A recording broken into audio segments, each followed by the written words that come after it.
Introduction. అందరికీ యేసు ప్రభు యొక్క శిలువ దృశ్యాన్ని గురించిన పాటలు ఇంతదాకా మనం వింటూ వచ్చినాం. ఎన్నోరు ఆయన శిలువ త్యాగాన్ని పూర్తిగా వివరించలేదు. ఏ చెవులు ఆయన శిలువ త్యాగాన్ని పూర్తిగా వినలేవు. ఏ హృదయమో ఆయన శిలువ త్యాగాన్ని పూర్తిగా అర్థం చేసుకోలేదు. మానవ ఊహకు, జ్ఞానమునకు, తెలివికి, ఆలోచనకు మించినది ఆయన శిలువ త్యాగము. ఆ శిలువలో నుండి పలికిన 7 మాటలు పరిశుద్ధాత్మను సహాయం చేసేకూడదు. మనము వినటానికి, నేర్చుకోవటానికి, ఆచరించడానికి, అనుభవించడానికి ఈ గుడ్ ఫ్రైడే అవకాశం అనుగ్రహించింది. ప్రభుకు స్తోత్రాలు. యేసు ప్రభు కల్వరి శిలువ కఠినమైనది, ఇష్టమైనది, కఠోరమైనది, క్రూరమైనది, కనికరము లేనిది. అది బహుశా శుక్రవారం ఉదయకాలము 9 గంటలు కావచ్చింది.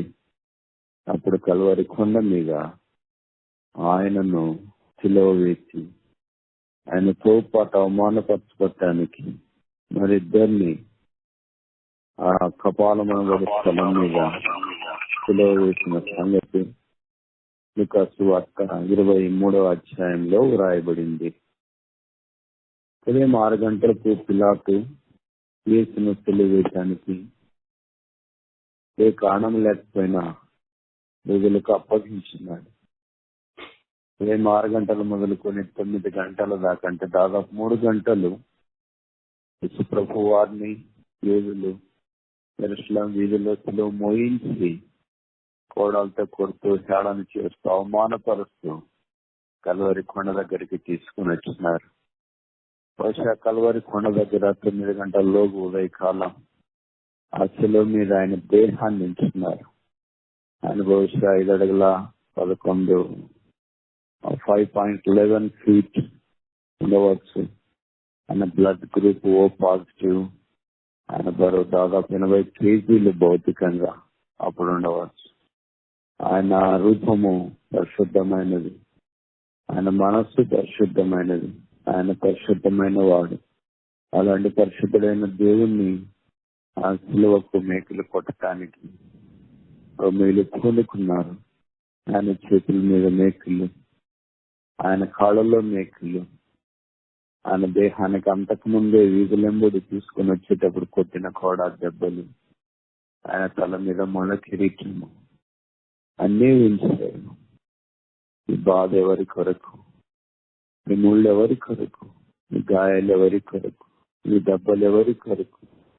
హేతువు లేని ఈ గాయములు, కారణం లేని దెబ్బలు, తేలిపోయిన మోము, దచ్చిపోయిన ఆకారము, దీనుడైన దేవుడు శిలువలో వేలాడవేయబట్ట ఎవరి కొరకు? పాపం చేసిన మానవాళ్ళైనా మన కొరికే కదా.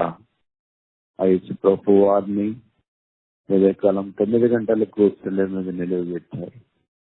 గొప్ప జన సమూహం అక్కడికి చేరి వచ్చింది. అప్పటిదాకా ఆయన నోరు తెరవలేదు. ఇప్పుడు ఆయన ఏం చేస్తాడో అని ప్రజలు ఆతృత ఎదురు చూస్తున్నారు. ఆయన పెదవులు కలగడం ఆరంభించున్నాయి. మాట్లాడబోతున్నాడు. బహుశా ఎవరు నన్ను శపిస్తాడేమో, ఎవరు నన్ను దూషిస్తాడేమో, ఎవరు నన్ను అవమానపరుస్తాడేమో అని ప్రజలు తెలుస్తుండగా ఆయన పెదవుల్లో నుండి జాలు వారిన మొదటి మాట శిలువలో, తండ్రి వీరేమి చేయించున్నారో వీరెరుగరు కనుక వీరిని క్షమించును. ఒక వ్యక్తి పుట్టినప్పుడు, జీవించినప్పుడు పలికిన, ప్రబోధించిన మాటల కంటే ఆ వ్యక్తి చనిపోయేటప్పుడు చెప్పిన మాటలు సమాజంలో చాలా ప్రాముఖ్యం. ఒక వ్యక్తి ఆఖరి మాటలు అంత ప్రాముఖ్యమైతే దేవుడు ఈ భూమి మీద నుండి వెడలిపోయేటప్పుడు మానవునికి ఇచ్చిన ఆఖరి సందేశం ఇంకెంత ప్రాముఖ్యం. అలాంటి సందేశమే శిలువ మీద పలికాడు.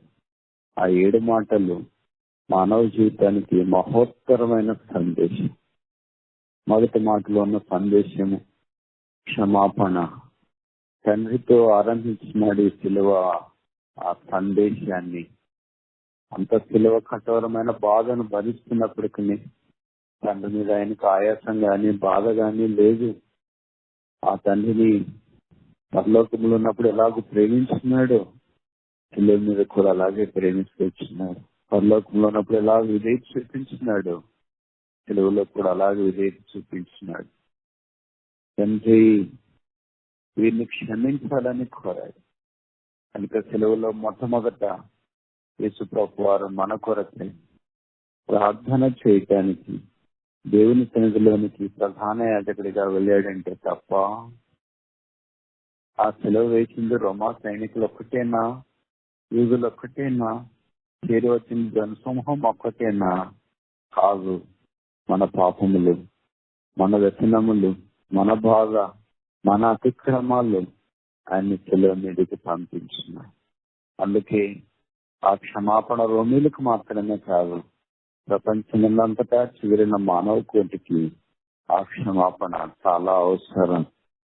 అందుకే ఈ మాటకు మనం అర్థం చేసుకోవటానికి ఒక పేరు పెట్టుకుందాం. మొదటిది ఫర్గివింగ్ క్రై, క్షమించే కేక, క్షమాపణ కేక. విశ్వాస యొక్క జీవితం సులువు దగ్గర ఆరంభం అవుతుంది. There is no forgiveness, there is no Christian life. క్షమాపణ లేకుండా క్రైస్తవ జీవితం లేదు. యేసు ప్రభు యొక్క సిలువ నీ గొంతులో ఉండొచ్చు, చేతిలో ఉండవచ్చు, రేలుకు ఉండవచ్చు, లేదా నీ బైబిల్కి ఉండవచ్చు, ఇంట్లో ఉండవచ్చు, బయట చూసే దగ్గర ఉండవచ్చు, కంప్యూటర్కి ఉండవచ్చు, ల్యాప్టాప్కి ఉండవచ్చు. నీకు చాలా ఇష్టమైన ఎంబ్లమ్గా అది నీకు కనిపించవచ్చు.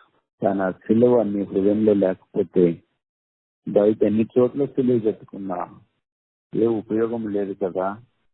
కనుక సిలువ ఉండవలసిన మొదటి స్థానము నీ హృదయము. ఈ సాయంకాలము యేసుప్రభు నీవు అంగీకరించకుండా ఉంటే దేవుని యొక్క ప్రేమను బట్టి సిలువ వద్దకు రావాలని బ్రతిమలాడుతున్నా. మనుషులందరూ పాపులు. నువ్వు చదువున్నా చదువులేకపోయినా, తెలివి ఉన్నా లేకపోయినా, జ్ఞానం ఉన్నా లేకపోయినా, ఆరోగ్యం ఉన్నా లేకపోయినా, వయసున్నా లేకపోయినా, చిన్నలైనా పెద్దలైనా, పురుషులైనా స్త్రీలైనా, ఇండియాలో ఉన్నా అమెరికాలో ఉన్నా ఎక్కడున్నా సరే ప్రతి మానవుడు పాపిని బైబిల్లో రాయబడింది. పాపుల కొరకే పాపుల రక్షకుడు సిలువ మీదకి వెళ్ళాడు. రక్తం కార్చి చనిపోయి సమాధి చేయబడి తిరిగి లేపబడ్డాడు. కనుక నీ క్షమాపణ సిలువ దగ్గర తప్ప ఎక్కడ దొరకదు. There is no forgiveness available apart from cross. If you want to receive the forgiveness as a gift from God for free, come to the cross today. యేసు ప్రభు యుద్ధ నుండి క్షమాపణ పొందాలని కోరితే అది ఉచితం. సిలువ దగ్గర మాత్రమే ఇది లభిస్తుంది. ఈ క్షమాపణ ఇంకెవరు ఇవ్వలేరు. ఈ క్షమాపణ ఎవరి దగ్గర దొరకదు. ఈ క్షమాపణ ఎవరి దగ్గర లేదు. కానీ ఈ సాయంకాలం ఈ క్షమాపణ పొంది రక్షణానందం పొందాలని ప్రభు కోరుతూ ఉన్నాడు. ప్రభు అయిన యేసునందు విశ్వాసం ఉంచుము, అప్పుడు నీవును నీ ఇంటి వారిని రక్షింపబడతారు. రక్షించబడిన విశ్వాసులు తమ జీవితంలో ఇంకా క్షమాపణ కొరతగా ఉంది. బహుశా ఇతరులను మనం క్షమించటం లేదేమో, ఇతరులతో సరైన మంచి కార్డియల్ క్రిస్టియన్ రిలేషన్షిప్ లేదేమో. Forgiveness is the hallmark of Christianity. క్షమాపణ క్రైస్తవ జీవితానికి కలిపితే రాయి. Where there is no forgiveness, there is no Christianity. క్షమాపణ లేకపోతే క్రైస్తవం లేదు. కనుక ఈ సిలువ ధ్యానాలు మనము కలిగింటున్న సందర్భంలో ఇంకా ఎవరి మీదైనా నీ క్షమించలేని సంగతులు మనస్సులో ఉంటే ఈ సాయంకాలము ఆ క్షమాపణ లేదా క్షమించడానికి ఇష్టపడు. అదే సిలువ మనకు అనుగ్రహించే మొదటి సందేశం, ఫర్గివింగ్ క్రై. రెండవ సందేశానికి వస్తే లూకా సువార్త 23:43 వచనములో ఆ మాట వ్రాయబడింది. మొదటి మాట అయితే లూకా సువార్త 23:34 చెప్పబడింది. యేసు తండ్రి వీరేమి చేయించున్నారో వీరెదుగరు కనుక వీరిని క్షమించమని. రెండవ మాట లూకా సువార్త 23:43, gospel according to doctor Luke chapter 23:43. అందుకు ఆయన వానితో, నేడు నీవు నాతో కూడా పరవయస్సులో ఉండవని నిశ్చయంగా నీతో చెప్పుచున్నానను. లూకా సువార్త 23వ అధ్యాయంలో 39 నుండి 43 వచనం దాకా ఈ చిన్న ప్యాకేజ్ లో యేసు ప్రభు వారికి కుడి వైపున ఎడం వైపున వేలాడదీయబడిన నేరస్తుల గురించిన ప్రస్తావన ఇక్కడ రాయబడింది.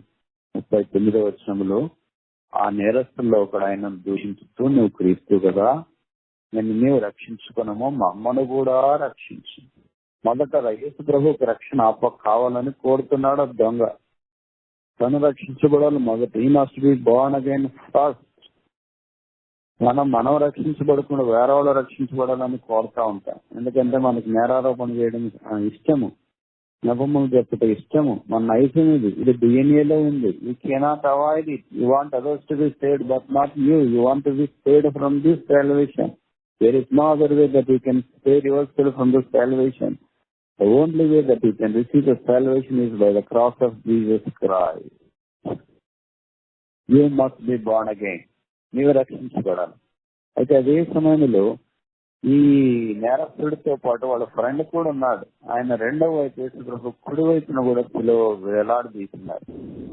40 వచనంలో చెప్పబడింది, అయితే రెండవ వాడు వాడిని గద్దించి, బహుశా ఇప్పటిదాకా ఇద్దరు స్నేహితులు గద్దించుకోలేదేమో, చాలా క్లోజ్ గా ఉన్నారేమో, ఇంటిమేట్ గా ఉన్నారేమో, ఒకే కంచంలో తిని ఒకే మంచంలో పడుకున్నారేమో, ఒకేసారి కలిసి దొంగతనాలు చేశారు, కలిసి నేరాలు చేసినారేమో, కలిసి జీవించినారేమో. ఇదొక్క సమయంలో మాత్రమే రెండవ స్నేహితుడు అంటే రెండవ వాడు కుడి వైపున ఉన్నవాడు మొదటి వాడిని ద్వేషించడం ఆరంభించినాడు. మొదటి వాడు ఎలాంటి వాడు? హార్డ్ సిన్నర్, కఠినుడైన పాపి. రెండవ వాడు ఎలాంటి వాడు? హంబుల్ సిన్నర్, దీనుడైన పాపి. వాడిని గద్దించి, నీవు అదే శిక్ష విధిలో ఉన్నావు కనుక దేవునికి భయపడవా? కొంతమంది మాట్లాడతారు కదా, show me where is God, దేవుడు ఎక్కడున్నాడు నాకు చూపించు అని. దేవుడు ఎక్కడున్నాడో దేవుని సేవకులకు చూపించాల్సిన పని లేదు. నీ కలవరి కొండ మీద దొంగ చూపిస్తున్నాడు. Don't fear God. నువ్వు దేవుడికి భయపడవా? దొంగకి దేవుడు కనిపించినాడు, దొరలకు దేవుడు కనిపించట్లేదేంటి? దొంగకు దేవుడు కనిపించినాడు, ఇంజనీర్లకు దేవుడు కనిపించట్లేదేంటి?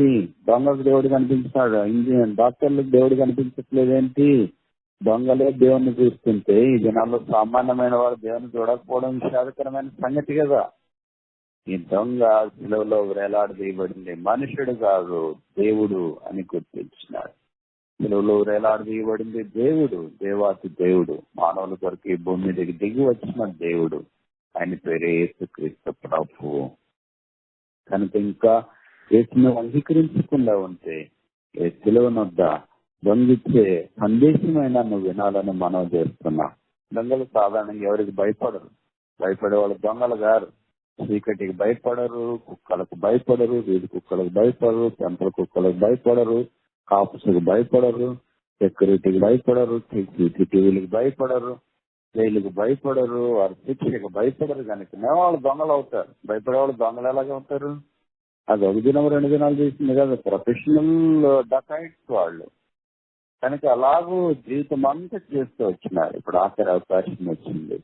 శిలువకు దగ్గరున్నారు, కానీ శిలువను హృదయంలోనికి తీసుకోలేదు. నువ్వు కూడా చాలా శిలువకు దగ్గరకు ఉన్నావేమో, శిలువను హృదయంలోనికి తీసుకోవడానికి ఇష్టపడట్లేదేమో. Hard sinner rejected the cross. కఠినమైన నేరస్తుడు లేదా పాపి ఎడమవైపున్న వాడు శిలువను నిరాకరించినాడు. కంబిల్చినారు, కుడివైపునున్న దీనుడైన పాపి యేసును అంగీకరించినాడు. ఇద్దరి మధ్యలో ఒక రక్షకుడు వేలాడదీయబడ్డాడు, హోలీ సేవియర్, పరిశుద్ధ రక్షకుడు. Holy saviour is so close to you but it's not inside you. ఆయనకి దగ్గరగా ఉన్నాడు కానీ హృదయంలో లేడేమో. You are almost a Christian but not a Christian. You are almost reaching the target but not really finishing the target. That target is accepting Jesus Christ as a personal Savior. యేసును సొంత రక్షకుడిగా అంగీకరించుతా. నీవు దేవునికి భయపడవా? Dost thou not fear God? The fear of the God stops at the cross. Where there is no cross, there is no fear of God. దేవుని యొక్క భయం శిలువ దగ్గర ఆరంభమవుతుంది. శిలువ లేకపోతే దేవుని యొక్క భయం లేదన్న సంగతి గుర్తించు. ఇప్పుడు ఈ దొంగ యేసు ప్రభు తన 42వ వచనములో ఆయనను చూచి, ఎవరిని? 40వ వచనములో దేవుణ్ణి ఎవరు చూశారు? 42వ వచనములో. తెలుగు బైబిల్ మీరు చూడండి, ఎందుకంటే నాకు మీ అంత ఇంగ్లీష్ రాదు కనుక నేను తెలుగు బైబిల్ని ఆధారం చేసుకొని చెప్తాను. తెలుగు బైబిల్ చూస్తే మీకు నేను చెప్పే మాటలు చాలా ఇంకా నేరుగా సూటిగా అర్థమయ్యే విధానంలో గ్రహించడానికి వీలవుతుందని నా చిన్న మనవి. ఆయనను చూచి ఎవరిని 40వ వచనం దేవుణ్ణి ఎవరు చూచారు? కుడివైపున ఉన్న దొంగ చూచాడు. కనుక దొంగ దేవుణ్ణి చూస్తున్నాడు. ఇది నన్ను చూస్తున్నావా? ఆ దేవుడు ఎక్కడున్నాడు అని కొంతమంది అడుగుతారు కదా. Show me where is God. The Bible categorically says that God was crucified on the cross for our sins. దేవుడు మన పాపముల కొరకై శిలువ వేయబడ్డాడు. అందుకే ఆయనను చూసి యేసు నువ్వు నీ రాజ్యంలోనికి వచ్చినప్పుడు నన్ను జ్ఞాపకం ఉంచుకోనమ్మా నేను. యేసు ప్రభు వారు ఆ ప్రార్థనకు వెంటనే స్పందించి Luke chapter 23 verse 43 Luke 23:43 అన్నాడు. అందుకే ఆయన వానితో నేడు నీవు నాతో కూడా పరదేశంలో ఉండు అని నిశ్చయముగా నీతో చెప్పుచున్నాను. Today thou shalt be with me in paradise. Today, not tomorrow, not next week. ఈ దినమే నేడే నాతో పరదేశంలో ఉంటాను. రేపు కాదు, వచ్చే వారం కాదు, వచ్చే మాసం కాదు, కరోనా అయిపోయిన తర్వాత కాదు. ఈ కరోనా ఉంది కదా, పర్లోక రాజ్యానికి పరదేశం ఇట్లా ఇక్కడ అమెరికాలో ఉండే ఇక్కడే ఉండు, బాగైన తర్వాత రాని యేసు ప్రభు చెప్పట్లేదు. టుడే యేసు ప్రభు ఇచ్చే ఆశీర్వాదాలు today. All the blessings of the cross close for a human being starts today. మనుషుని కొరికే దేవుని ఆశీర్వాదాలు సులువులో నుండి ప్రవహించేవన్నీ నేడే ఆరంభం అవుతాయి. ఈ ఆశీర్వాదాలు దగ్గర ఇంకా రాకపోతే ఈ దినమే రావచ్చు. Cross is the ultimate source of all blessings that human being. మానవునికి అవసరమైన ప్రతి ఆశీర్వాదానికి మూలం సిలువ. ఈ సిలువ తీసుకుని వచ్చిన 5 ఆశీర్వాదాలు లేక 23లో వ్రాయబడుతూ వచ్చినాయి. మీరు అనుమతిస్తే వాటిని క్లుప్తంగా మీ గమనానికి తీసుకురావాలని కోరుతున్నాను. 5 blessings that were flowed from the cross, flashed from the cross. మొదటి ఆశీర్వాదం లూకాసు సువార్త 23వ అధ్యాయం 12వ వచనం.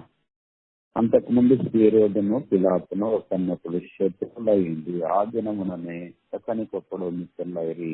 Gospel according to doctor Luke chapter 23 verse 12. ఒకనొకడు శత్రువులైన వారు మిత్రులైరి. The friendship is the first blessing. Cross flashes on the human race. సిలువ మానవ జాతి మీద ప్రసరింప చేసే మొదటి ఆశీర్వాదం ఏంటంటే శత్రువులు మిత్రులు అవుతా. Where there is no cross, there is no possibility of enmity becoming friendship. Do you have this friendship with God? రెండవ ఆశీర్వాదం Luke chapter 23 verse 25. Luke 23:25. అందరి నిమిత్తము నరహత్య నిమిత్తమును చెరసాలలో వేయబడి ఉండిన వానిని వారు అడిగినట్టు వారికి విడుదల చేసి యేసును వారికి ఇష్టం వచ్చినట్లు చేతికి అప్పగించును. వారికి చెరసాల్లో అల్లరి నిమిత్తం నరహత్య నిమిత్తం ఉండిన వాణిని విడుదల చేసినారు. ఎవరో వ్యక్తి వచ్చి మాకు బరబ్బాను విడుదల చేయము. ఆ వ్యక్తి ఎవరు? బరబ్బా. The second blessing of the cross is freedom. సిలువిచ్చే రెండవ ఆశీర్వాదం ఏంటంటే విడుదల. బరబ్బాకు అప్పుడు దాకా విడుదల లేదు, ఇప్పుడు విడుదల ఇవ్వబడింది. సిలువిచ్చే మూడవ ఆశీర్వాదం 23వ అధ్యాయంలో 34 యేసు తండ్రి వీరేమి చేయించున్నారో వీరెదుగురు కనుక వీరిని క్షమించుము. The third blessing that splashed on the cross of the human race is forgiveness. క్షమాపణ. 4వ ఆశీర్వాదం 43వ వచనం verse 43. అందుకు ఆయన వానితో నేడు నీవు నాతో కూడా పరదేశంలో ఉండు అని నిశ్చయముగా నీతో చెప్పుచున్నాను. Fellowship with God. దొంగలతో స్నేహం చేసేవాడిని దేవుడితో స్నేహంలోనికి దేవుడు తీసుకుని వచ్చినాడు. What a incredible blessing this day. The fifth and final blessing the cross gives as far as the Luke chapter 23 is concerned. Luke 23 verse 53. దానిని క్రిందికి దించి అంటే యేసు దేహమును సన్నపు నార బట్టలతో చుట్టి తెలిసిన రాతి సమాధిలో ఉంచిరి. ఇక్కడ అరమత యేసు వారి శిష్యుడు, యేసు ఇష్టమైన వ్యక్తి యేసు ప్రభు భూస్థాపన కార్యక్రమాన్ని నిర్వహించినట్లు వాక్యంలో మనం గమనిస్తున్నాం. So the fifth blessing flash on the human being from the cross is function. మన ప్రభు వారికి చేసే పని ఇది మనకి సిలువ అనుగ్రహించింది. మనకి సిలువ ఇచ్చిన 5 ఆశీర్వాదాలు చూస్తున్నాం. Number 1 friendship, number 2 freedom, number 3 forgiveness, number 4 fellowship, number 5 function. Have we received this 5-fold pack of the blessings flashed on the human race from the cross? యేసు ప్రభు వారు దొంగతో చెప్పిన మాటను మనం చూసినాం. నేను నువ్వు నాతో కూడా పరదైస్లో ఉండు. దీనికి పేరు పెడదామా? ఫేవరింగ్ క్రై, దయచేసి చూపించే కేక.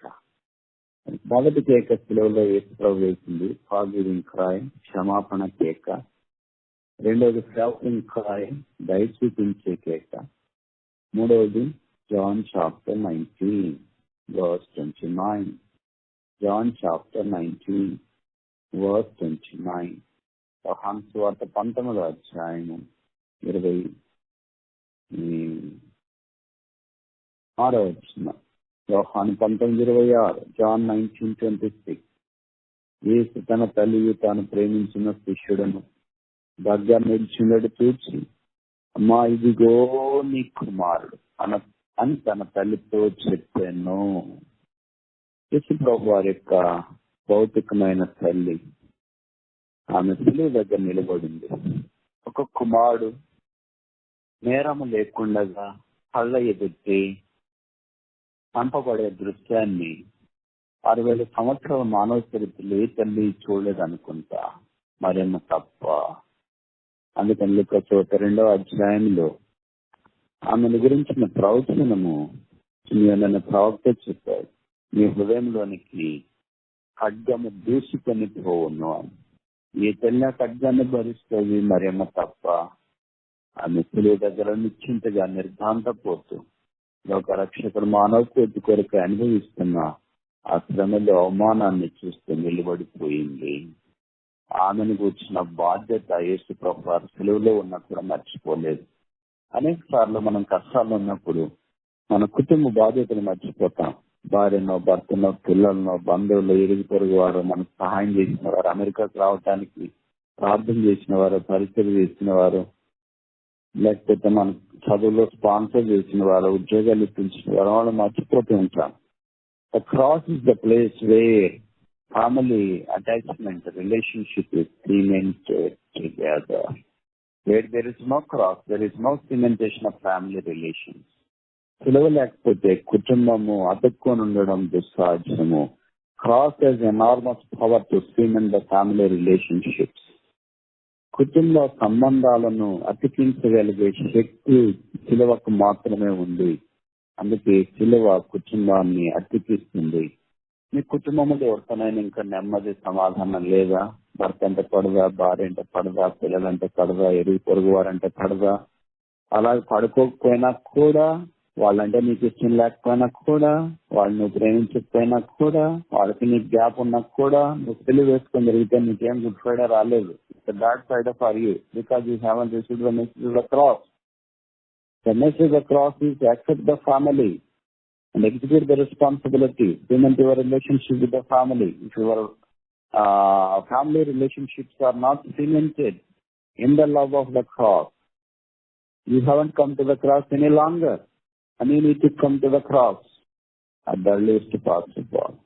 ఒకవేళ నేను మా చెప్తే మీరు ఎవరైనా మా ఫ్యామిలీ సంగతులు మీకు తెలియలేండి, మీరు మస్తు చెప్తారు అక్కడ కూర్చొని. కానీ ఇక్కడ మా ఆవిడ ఎలాంటిది తెలుసు, మా ఆయన ఎలాంటి వాడు తెలుసు, మా పిల్లలు ఎలాంటి వాడు తెలుసా, మా అమ్మ ఎలాంటిదో, మా నాన్న ఎలాంటిదో, మా అత్త ఎలాంటిదో, మా కోళ్ళు ఎలాంటిది ఇలా తెలుస్తుంది. You have lot many excuses, but there is no escape when you come to the cross. No excuse for the cross.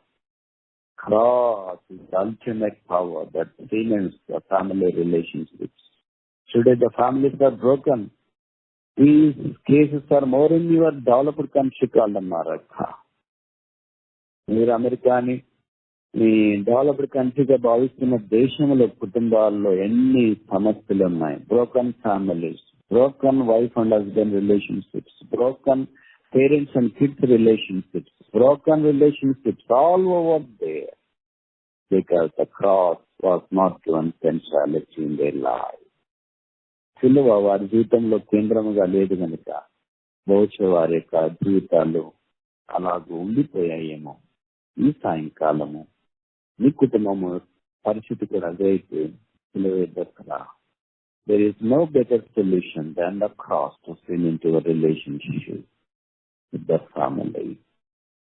Family cry, కుటుంబ కేక.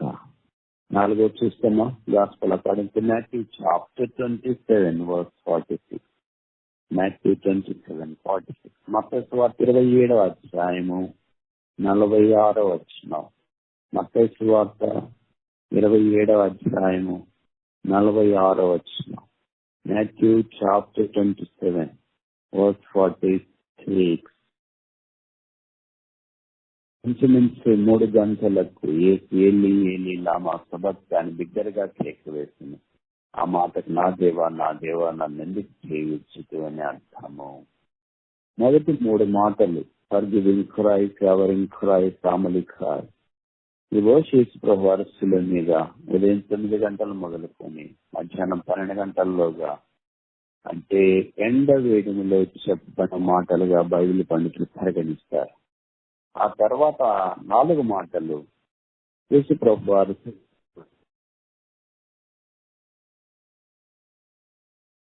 మధ్యాహ్నం 12 గంటలు మొదలుకొని మధ్యాహ్నం 3 గంటల దాకా. ఆ 3 గంటల్లో బహుశా ఆఖరి 4 మాటలు యేసు ప్రభు వారు సిలువలో నుండి పలికాడని బైబిల్ పండితుల అభిప్రాయం.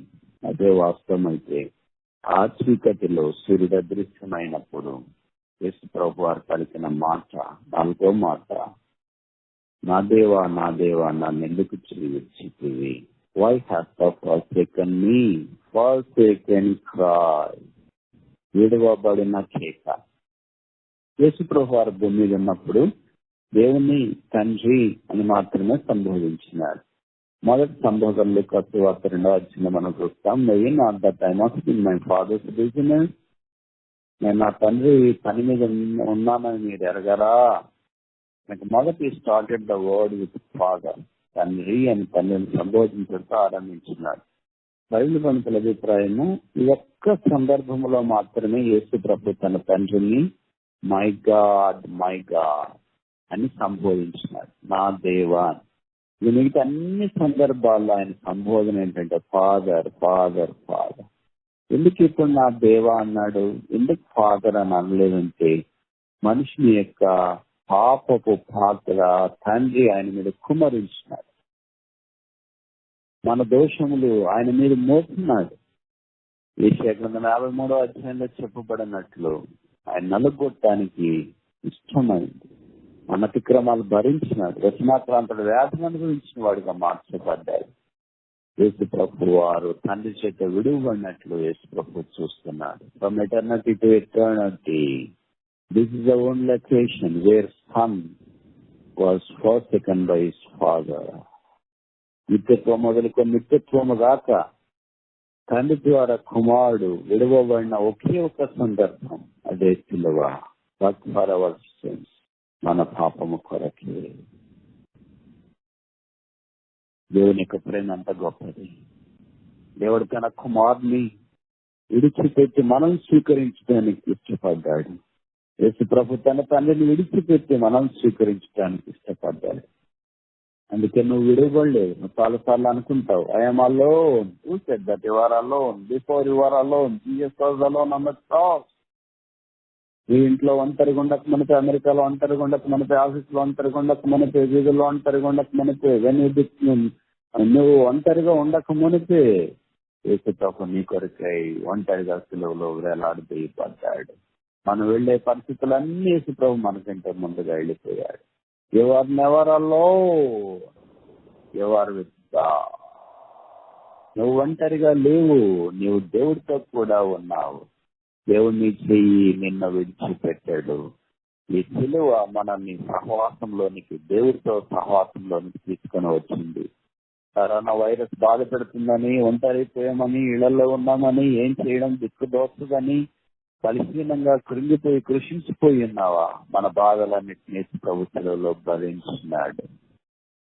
అందుకే బైబిల్లో రాయబడింది, మన సమాధానార్థమైన శిక్ష ఆయన మీద మోపబడెను, ఆయన మన దోషములను భరించెను, ఆయన మన కొరకై సిలువలో నలగగొట్టబడెను, ఇలాగు చేత యెహోవాకు ఇష్టమాయెను. కనుక యేసు ప్రభు ద్వారా ఇప్పుడు మనకు ఈ ధన్యతలోనికి తీసుకురాబడ్డాం. ఏ ధన్యత అంటే ఫెలోషిప్ విత్ ద ఫాదర్. తండ్రి చేత కుమారుడు విడవబడిన అనేకులైన మనల్ని మహిమలోనికి తెచ్చుట కొరకాయి ఆ కుమారుడు పిలువలో వేలాడదీయబడ్డాడు. నువ్వు ఒక్కడే ఉంటే బాధపడద్దు. చాలా మంది నేను ఒక్కడే ఉన్నా అని బాధపడుతుంటారు. No, you are alone. You are not alone. You are not alone. You are with God. You are with God's people. నువ్వు దేవుడితో ఉన్నావు, దేవుని ప్రజలతో ఉన్నావు. దానికి ఇప్పుడు దాకా యేసుక్రీస్తు వారు శిలువ మీద పలికిన 4 మాటలు తెచ్చున్నాం. మొదటిది ఫర్గివింగ్ క్రై, క్షమాపణ కేక. రెండోది ఫ్లవరింగ్ క్రై, దయచూపే కేక.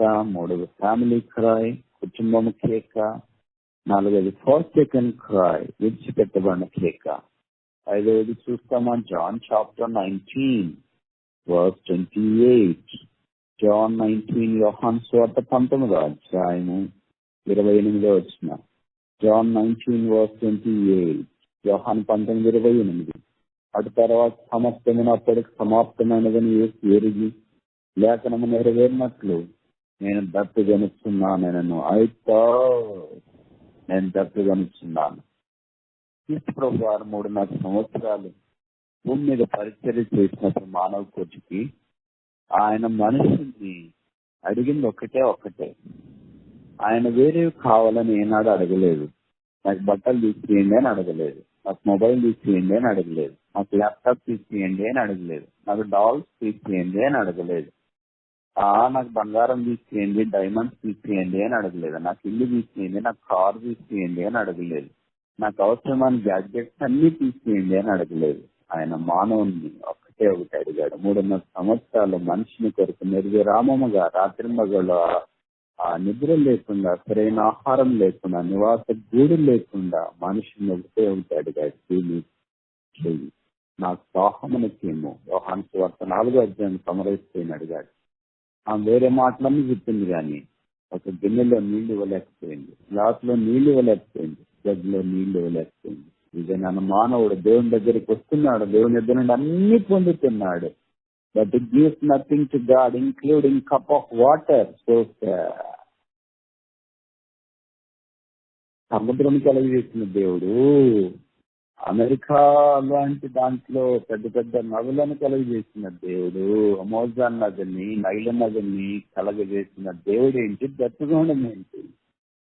ఇది భౌతికమైన దత్తకు ఒకవైపు, ఆత్మీయమైన దత్తకు రెండవ వైపు. యేసు ప్రభు వారు బహుశా ఆఖరిగా నీళ్లు తాగింది గురువారం రాత్రి మేడగది మీద శిష్యులతో కలిసి పక్కన భుజించినప్పుడేమో. దాన్ని మనం లాస్ట్ సప్పర్ అంటాం. రాత్రి అంతా ఆయన శ్రమ పడుతూ వచ్చినాడు. ఎవరు ఆయనకు నీళ్లు ఇవ్వలేదు, ఆయనకు రాయబడలేదు. ఉదయం 6 నుండి 9 దాకా ఆయన సిలువను మోసుకుని ఎరుషలేం వీధుల్లో నుండి కలువరి కొండ దాకా వచ్చినాడు. ఎప్పుడు ఆయనకు ఎవరు నీళ్లు ఇవ్వలేదు. వేసవి కాలం కదా, అది నీళ్ళు లేకపోతే ఉండలేరు కదా, నీళ్ళు తాగడం చాలా అవసరం కదా. కానీ ఏ ఒక్కరూ నీళ్ళు ఇవ్వలేదు. దాహముతో నాలుక పిచ్చిగట్టుకొని పోయి అలాగే సాకులు వేస్తున్నాడేమో. మనిషి మధ్య నుండి దేవుడు కోరాడు, చివరికి నీళ్లు అడిగాడు. మీకు తెలుసు కదా, నిర్భయ కేసులో 4 విడదీసినారు భారతదేశంలో. వారిని విడదీసే దినం ఉదయాన్నే లేచినారు వాళ్ళు. ఎందుకంటే వాళ్ళు రాత్రి అంతా నిద్రపోలేదు. వాళ్ళు స్నానం చేయమన్నారు, చేయలేదు. ఎందుకంటే వాళ్ళకి మనసు లేదు. బట్టలు వేసుకోమన్నారు, వేసుకోలేదు. టిఫిన్ చేయమన్నారు, చేయలేదు.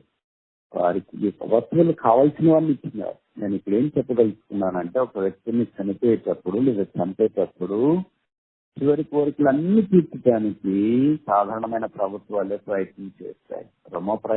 రోమో ప్రభుత్వం ఆ ప్రయత్నం చేయలేదా? మనుషుడు ఆ ప్రయత్నానికి స్పందించలేదా? చివరికి మీరు చూస్తారు చికెన్ కోడిని కూడా తన గొంతు కోసేటప్పుడు నీళ్ళు పోసుకొస్తారు తెలుసు అనుకుంటా. ఏ జీవనైనా దాన్ని కోసేటప్పుడు నీళ్ళు పోసుకొస్తారంటే ఆతరాజ్యాన్ని. వీళ్ళు ఒక రక్షకుడు మన కొరకు శిలువలో వేలాడు దేవుడు చనిపోయేటప్పుడు ఆయన గొంతులో ఒక్క చుక్క కన్నీళ్లు పోయటానికి మానవ జాతి ముందుకు రాలేదు. అదే మానవుని యొక్క కఠోరమైన కృతజ్ఞత లేని జీవితం. Unthankfulness is the hallmark of human being. ఇప్పుడు విషయం ఏంటంటే యేసు ప్రభు వారికి నీళ్లు ఇవ్వకపోయినా పర్లేదు కానీ వినగా చిరకన ఆయనకి ఇచ్చినారు. అంటే బిట్టర్నెస్ మనుషుల్లో ఉంది. God gives the best, man gives the bitterness to God. మనుషుడు దేవుడికి శ్రేష్టమని చెప్తున్నాడు, మనుషుడు దేవుడికి చిరక ఇస్తున్నాడు. This is the transaction place by God and the man, and that is the cross. దగ్గర మనుషుడు దేవుడు ఇచ్చి పుచ్చుకునేది. దేవుడు తన ప్రాణాన్ని మనిషిని కొరకు ఇచ్చినాడు.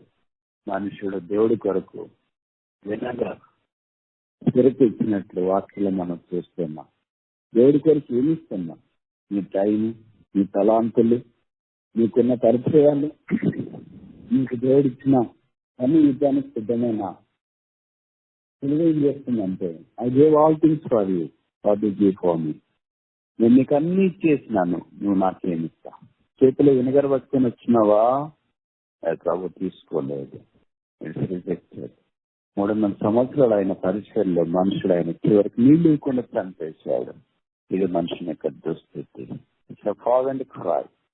తీవ్రత కూడిన కేక. ఈ సాయంకాలం కూడా వేసుకోవాలి, అదే కేక్ ఇస్తున్నారు. నేను దప్పికొడుతున్నాను. నీ కొరకే దప్పిగా, నీ కుటుంబం కొరకు దప్పిగా, నిన్ను ఆశీర్వదించడం కొరకైనా దప్పిక, నువ్వు ఆయన్ని స్వీకరించాలని దప్పిక. నీ జవాబించు. 6వ మాట యోహాను సువార్త 19:30. John chapter 19:30. యేసు ఆశ్చర్యక తెచ్చుకొని సమాప్తమైనదని చెప్పి తల వంచి ఆత్మను అప్పగించును. ఆ చిరుకు వారు ఇచ్చినారు గాని ఆయన దాన్ని పూర్తిగా తాగలేదు. చిరుకు అలాగే రుచి ఇచ్చినాడు. అది వినగర్ అని, చేదని అర్థమైంది. మనుషుడు మన దేవుడికి చేతి తప్ప ఇంకేమీయగలడు?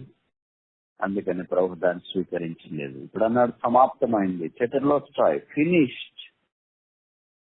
యేసు ప్రభు మనుషుని కొరకు కార్యం చేసి ముగించినాడు. Finishing cry.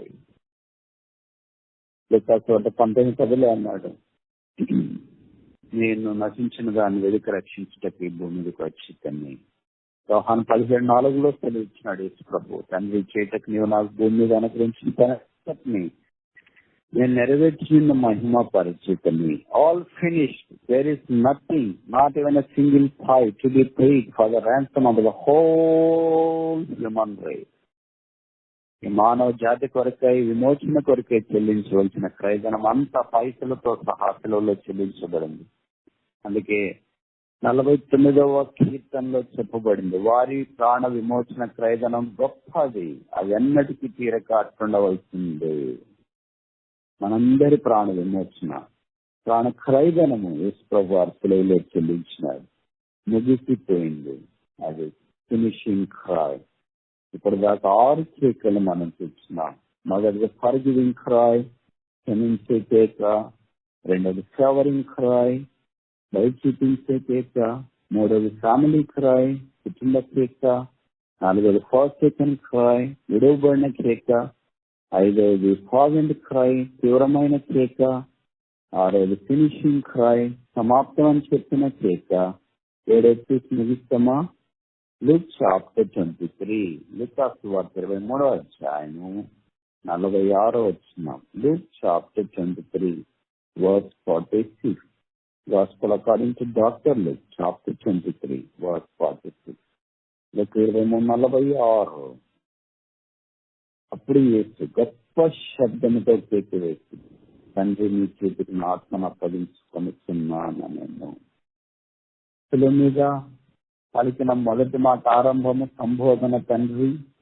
శిలువ మీద పలికిన ఆఖరి మాట 7వ మాట సంబోధన తండ్రి. తండ్రితో ఆయన రిలేషన్షిప్ ఒక్క మాలిక్యూల్ అంతా కూడా తగ్గిపోలేదు. The cross begins with the Father and with the father. తను ప్రారంభించినాడు, తనతో ముగించినాడు. గొప్ప కేక్ వేశారు. కేక్ 2 సందర్భాలు వేస్తారు. మొదటి సందర్భం ఎక్కువ బాధ కలిగితే వేస్తారు, రెండో సందర్భం ఎక్కువ సంతోషం విజయం కలిగితే కేకలు వేస్తారు. యేసు ప్రభు శిలువలో కేకలు వేయడానికి 2 కారణాలు. As the coin has both sides, both valid. The cross is both sides, both valid. On one side there is a pain for the human race. On the other side there is a victorious cry. విజయవంతమైన కేక ఇక్కడ మనము చూస్తున్నాం. తన తండ్రికి ఆత్మను అప్పగించినాడు.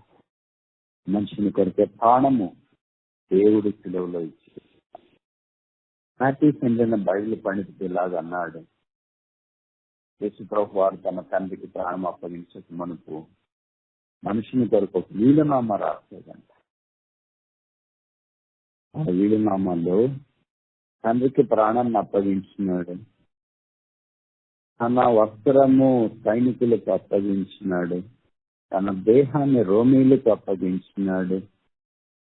చనిపోయిన తర్వాత తన పార్థో దేహాన్ని అరిమతై యోసేపుకు అప్పగించినాడు. తన తల్లిని యోహానుకు అప్పగించినాడు. సమస్తమును విడిచిపెట్టి ఆయనను వెంబడించిన 3.5 సంవత్సరాల్లో ఆయనతో ఉన్న శిష్యులకు మాత్రం వెండి బంగారం ఇవ్వలేదు, కానీ సమాధానం ఇచ్చినాడు. అందుకే యోహాను సువార్తలో చెప్పబడింది, my peace I give unto you. నా సమాధానము నేను మీకు ఇస్తున్నాను. The whole gamut of the message of the cross is living peace in this peaceless world. నెమ్మది లేని, సమాధానం లేని ప్రపంచం యేసు ప్రభు సమాధానం ఇస్తున్నాడు. కరోనా వైరస్ చేత అమెరికా అతలకుతలం అవుతుంది. ప్రపంచమంతా ఉన్న టెక్నాలజీ ఏమైంది? హాస్పిటల్స్ ఏమయ్యారు, డాక్టర్స్ ఏమయ్యారు, నోబెల్ లారెట్స్ ఏమయ్యారు, ఉన్న మొబైల్ ఫోన్స్ ఏమైంది, డాలర్స్ ఏమైనాయి, సాలరీస్ ఏమైనాయి. We are all sophisticated, well equipped, we have polished life. ఇవన్నీ చెప్పారు, మంచిగా బాగుంది. Now what happen to this whole life? ఒక చిన్న వైరస్ మనిషిని జీవితాన్ని అతలోకుతలం చేస్తుంది. అయినా మనుషుడు ఏమంటున్నాడంటే, వాట్ ఈస్ దిస్ నాన్సెన్స్? మొట్టమొదటి కరోనా వైరస్ వ్యూహాన్లో వచ్చినప్పుడు చైనాలో గొప్ప గొప్ప పండితులు అన్నాడు, వాట్ ఈస్ దిస్ నాన్సెన్స్? ఇప్పుడు మనుషులు ఏమంటున్నారు, వాట్ ఈస్ దిస్ నాన్సెన్స్ అనగలుగుతున్నారా? ఇళ్లలోనే ఉంటున్నారు, బయటికి రావడానికి లేదు. బయటికి రావద్దని గవర్నమెంట్ వచ్చి ఇన్స్ట్రక్షన్స్ ఇచ్చింది. ఇప్పుడు అన్నట్టు కదా, వాట్ ఈస్ దిస్ నాన్సెన్స్ అని. This nonsense is to bring senses for the senseless person. స్పృహ లేని మనిషికి స్పృహ అనుగ్రహించే కొరకే భవిష్యత్తు కనిపిస్తుందేమో. కనుక ఈ దినమైన స్పృహ తెచ్చుకో. The peace is the power of the cross. శిలువ యొక్క శక్తి సమాధానమే. నెమ్మది లేకుండా కలవరంతో ఏం చేయాలి, ఏమైతుందో ఏమో, ఏమైతుందో ఏమో, ఏమైతుందో ఏమో అన్ని హృదయంలో కలవరం ఉందా? యేసు ప్రభు సమాధానం ఇస్తున్నాడు. అందుకే యోహాను సువార్తలో చెప్పబడింది, my peace I leave with you. నా సమాధానం మీకు ఇచ్చుచున్నాను. ఈ సమాధానం లోకం ఇచ్చినట్లు కాదు. Don't be పీస్లెస్ in this turmoil, turbulent world.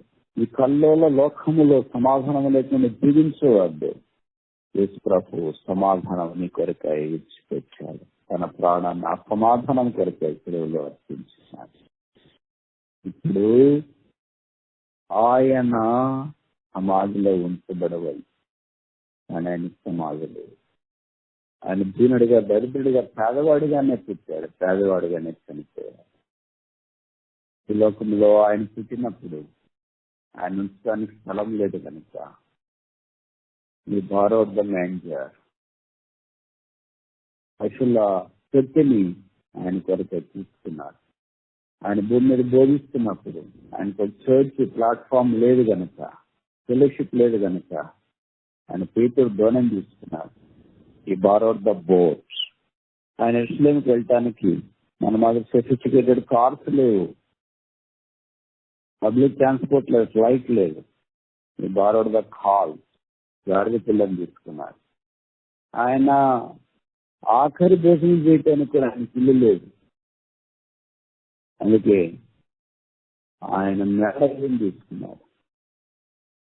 ఈ బారోడు దాపారు. చివరికి ఆయన సమాధి చేసేటప్పుడు ఆయనకు సొంత సమాధి లేదు. బారోడు దచ్చు సమాధిని తీసుకున్నాడు. ఈ బారోడు ద మెయిన్ చేయాలి, బారోడు ద బోట్, బారోడు ద కాల్స్, బారోడు దప్పారు, మీ బారోడు దచ్చు. ఇవన్నీ ఆయన ఇతరులకు తీసుకొని వినియోగించుకుని లోకాన్ని ఇచ్చుకొచ్చాడు. ఆయన ఎలాగ పుట్టాడు అలాగే చనిపోయాడు. లోకంలో 6,000 సంవత్సరాల మానవ చరిత్రలో ఎలాగ పుట్టి అలాగే చనిపోయింది యేసుప్రభు ఒక్కడే. ఆయన చనిపోయినప్పుడు ఏముంది? వాక్యంలో రాయబడి ఉంది, జాన్ చాప్టర్ 19 verse 40, 40 వచ్చింది. యోహాను 19:40. అంతటి వారు యేసు దేహం ఎత్తుకొని వచ్చి యూదుల పాతి పెట్టి మర్యాద చొప్పున సుగంధ ద్రవ్యములు దానికి పూర్తి నార బట్టలు చుట్టిరి. యూదులు పాతి పెట్టి మర్యాద. బైబిల్లో మర్యాదలు 5 రకాలు ఉన్నాయి. దాంట్లో ఒక ఆఖరి మర్యాద ఏంటంటే పాతి పెట్టి మర్యాద. అంటే బర్రెలకు కూడా డీసెన్సీ ఉంది, మేనర్స్ ఉంది అని అర్థం. And it received the divine decent burial. అయితే ఆయనను పాతి పెట్టే విధానం మనం చూస్తే చివరికి నార బట్టలు చుట్టిరి. దేనికి చుడతారు? దేనికి వేస్తారు. చుట్టడం వేరే, వేయడం వేరే. కొంతమంది బట్టలు చుట్టుకుంటారు, కొంతమంది బట్టలు వేసుకుంటారు.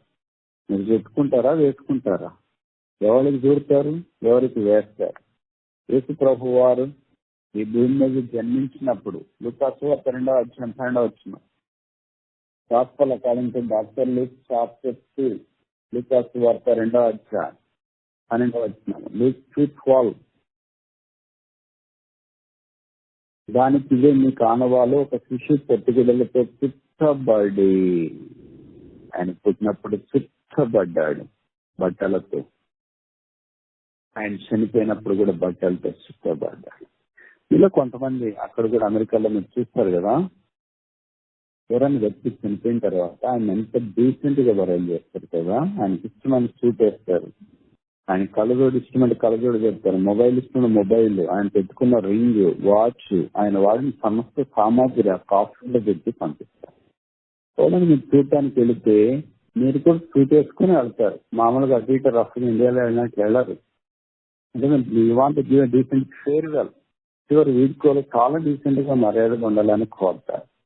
యేసు ప్రభు వారి భూమి మీద వచ్చినప్పుడు పొత్తిగుడ్డలతోనే వచ్చినాడు. ఆయన చనిపోయేటప్పుడు మరి మనం కూడా ఇండియాలోనే ఎవరైనా మనకి ఇష్టమైన వాళ్ళు, నాన్నగారు కానీ అమ్మగారు కానీ ఇతరులు చనిపోతే వారికి ఇష్టమైన బట్టలు, వాళ్ళ పెళ్లి బట్టలు, వాళ్ళ బర్త్డే బట్టలు, సూట్ వేస్తాం, సఫార్ వేస్తాం, పైజామా కూర్చో వేస్తాం, లేదా పంచి, లేదా మంచి చొక్కా లాంటిది, వాళ్ళకి ఏది ఇష్టమో అది చివరిలో స్నానం చేయిస్తాం. యేసు ప్రభు చివరిలో పార్థవ దేహానికి స్నానం కూడా లేదు. ఆ తర్వాత చివరికి మంచి బట్టలు వేస్తారు. అలాంటి మంచి బట్టలు కూడా ఆయనకు లేదు. ఆయనను పొత్తిగుడ్డలతో చుట్టారు. ఒకవేళ మీకు ఇష్టమైన వాళ్ళు, మీ తాతయ్య, మీ అమ్మమ్మ వాళ్ళు చనిపోయారు అనుకోండి, మీరు 4-5 మనమోళ్ళు ఉన్నారనుకోండి, మీరు ఇండియాలోనే ఉన్నారనుకోండి, మీరు ఎంత డీసెంట్ గా బర్రెలు అరేంజ్ చేస్తారు కదా. ఒకరు చెప్పారనుకోరే, మనకి ఏంటి లేదురా బర్రెలు చేయడానికి అంటే, ఎందుకురా మనం అప్పు చేస్తేనే చేస్తాం బర్రెలని. ఎంత ప్రయాసపడతారు, వెళ్తారో, డబ్బులు తీసుకుంటారో. ఒకళ్ళు బాక్స్ ఖర్చులు, ఒకళ్ళు బట్టల ఖర్చులు, ఒకళ్ళు మిగతా ఖర్చులు అన్ని భరించడానికి షేర్ చేసుకుంటారు. కానీ యేసుక్రీస్తు ప్రభు వారు చనిపోయి పాతి పెట్టే సందర్భంలో అరమతి యోసేపు ఒక్కడే మిగిలిపోయాడు. శిష్యులు వచ్చి పారిపోయారు లోకాన్ని. లోకం ఆయన విడిచిపెట్టింది. 3.5 సంవత్సరాలు భూమి మీద పరిచయం చేస్తే this is the farewell he has received from the human race. మానవుని యొద్ద నుండి ఆయన పొందిన వీడ్కోలు ఇదే. ఆయన చుట్టబడి మన కొరకాయ పాతి పెట్టబడినట్లు వాక్యంలో మనం గమనిస్తాం. మనం ఎలాగ పెట్టినామో అలాగ చనిపోము. మీరు పెట్టినప్పుడు సాధారణంగా పెట్టారు. ఇప్పుడు దేవుడు మిమ్మల్ని కనికరించినాడు, మంచి ఆరోగ్యం ఇచ్చినాడు, ఉద్యోగాలు ఇచ్చినాడు, ఇల్లు ఇచ్చినాడు, వాకిలు ఇచ్చినాడు, కుటుంబం ఇచ్చినాడు, అంత శ్రేష్టమైన ప్రతిదీ ఇచ్చినాడు. ఈ లోకాన్ని విడిచిపెట్టేటప్పుడు ఎంత డీసెంట్ ఉంటారు. ఆయన ఎలా వచ్చాడు అలా వెళ్ళిపోయాడు. వెళ్ళేటప్పుడు ఆయనకి ఇల్లు కానీ, కారు కానీ, వాకిలు కానీ,